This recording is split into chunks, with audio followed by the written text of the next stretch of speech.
Kung may araw ang mga may love life, dapat may araw din daw ang mga single, ayon sa isang panukalang batas sa Kamara.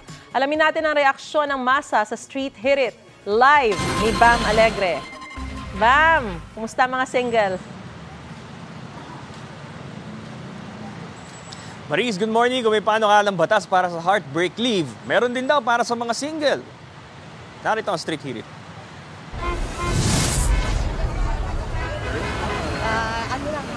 Umay na si Bernie de la Cruz noong nakaraang linggo. Puro daw Valentine's, puro para sa mga may jowa. Paano naman silang mga jowala? Isang panukalang batas ang isinusulong para sa mga gaya ni Bernie. Ang House Bill 9932 o ang Singles Well-Being Leave Bill. Pabog ako. Bakit? Siyempre kailangan naman magkaroon naman ng sariling labas yung mga single. Unpaid leave din ito pero nakatutok ito sa pagpapahalaga ng mental health ng mga empleyado na walang karelasyon o single. Kailangan lang magsulat ng written request sa boss at nakaschedule ito ng February 15 kada taon o isang araw matapos ang Valentine's Day.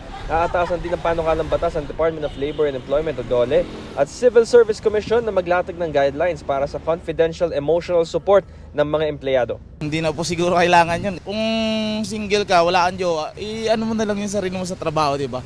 Para naman kay April de la Paz, kahit may asawa siya, maiging intindihin din ang mga iba ang sitwasyon. Baka yung single, magalit sa akin. Depende pa rin sa mga company na case-to-case basis.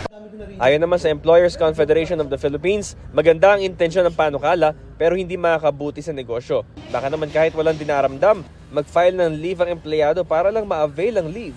Sabi naman ng isang psychologist, tama lang na isaalang-alang ang emotional well-being ng mga empleyado pero huwag i-single out ang mga single.